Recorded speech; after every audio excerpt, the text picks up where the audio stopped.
Class 10th Urdu का हिस्से नज़म का सेकंड है नात बाग़े नखला के मुसाफिर सल्लल्लाहु अलैहि वसल्लम पर सलाम।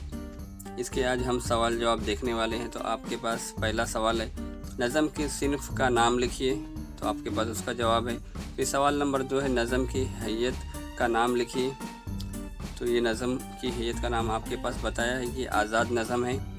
उसके बाद आपके पास सवाल नंबर 3 है और यहाँ पर इस तरह से सवाल नंबर 4 है, नज़म के वाक़ये को मुख्तसरन अपने अल्फाज में बयान कीजिए।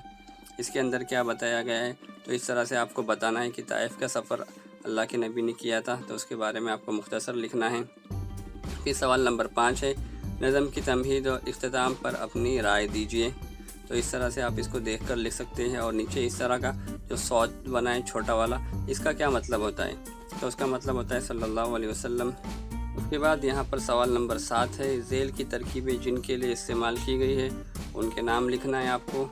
तो इस तरह से आप सवाल नंबर 7 कर सकते हैं। और यहाँ पर है सवाल नंबर 8, लोग फत्तर हो गए पत्थर उठाकर धूप में, मिसरे की शेरी सनत का नाम लिखना है। और यहाँ पर इस तरह से सवाल नंबर 9 है, आपका कोई पसंदीदा शेर लिखना है और उसकी तशरीह करना है और उसकी वजह बतानी है क्यों पसंद है आपको।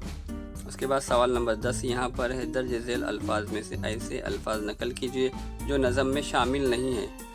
तो ये 4 अल्फाज जो है नज़म में शामिल नहीं है।